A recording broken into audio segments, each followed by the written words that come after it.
ये लोग आधुनिक भारत के निर्माता हैं।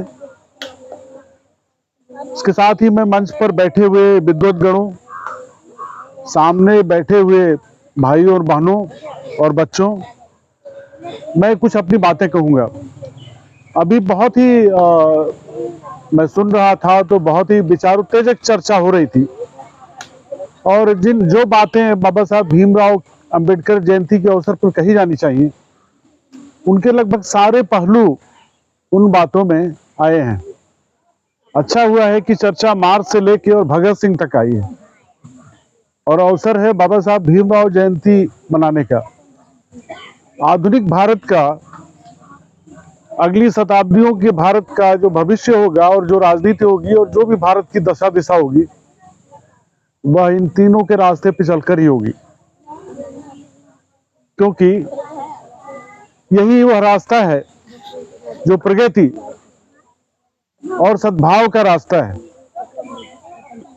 हुए तक नहीं होते थे, अभी कुछ सालों से परंपरा हुई है कि हमारे यहाँ बाबा साहब भीमराव अंबेडकर जयंती मनाई जानी शुरू हुई है, और उसमें प्रबुद्ध लोग जो समाज के हैं वो उसमें भाग लेते हैं।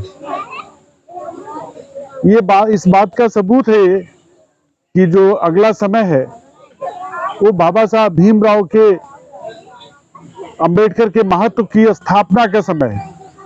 बाबा साहब भीमराव अंबेडकर इस समय एक ऐसे इकलौते भारतीय नेता हैं दिनों दिन जिनका महत्व बढ़ता जा रहा है और अभी बढ़ता जाएगा, क्योंकि किसी व्यक्ति का महत्व उसकी पद और प्रतिष्ठा से नहीं होता है, उसका महत्व उसके विचारों से होता है, उसके जो जीवन कर्म है उससे होता है। और जीवन और कर्म और वचन जो है उसकी, आप कह कुछ रहे हैं और आपकी पूरा जीवन दर्शन आपका अलग है, आपका जो कर्म है वो अलग है, तो फिर जो है उस पे लोग विश्वास नहीं करते हैं। और वो क्यों करें? आप देखेंगे आगे हो जाओ, आज के 100 साल से भी ऊपर से पहले एक मामूली महार परिवार में पैदा हुए बाबा साहब भीमराव अंबेडकर, वो लंदन में पढ़ने के लिए जाते हैं और लंदन स्कूल ऑफ इकोनॉमिक्स के छात्र होते हैं। उन्होंने अपने जीवन अनुभव से सीखा था कि शिक्षा जो है उस शेरनी के दूध के समान है, जो आपको निर्भय बनाती है। आज बार बार ये बात कही जाती है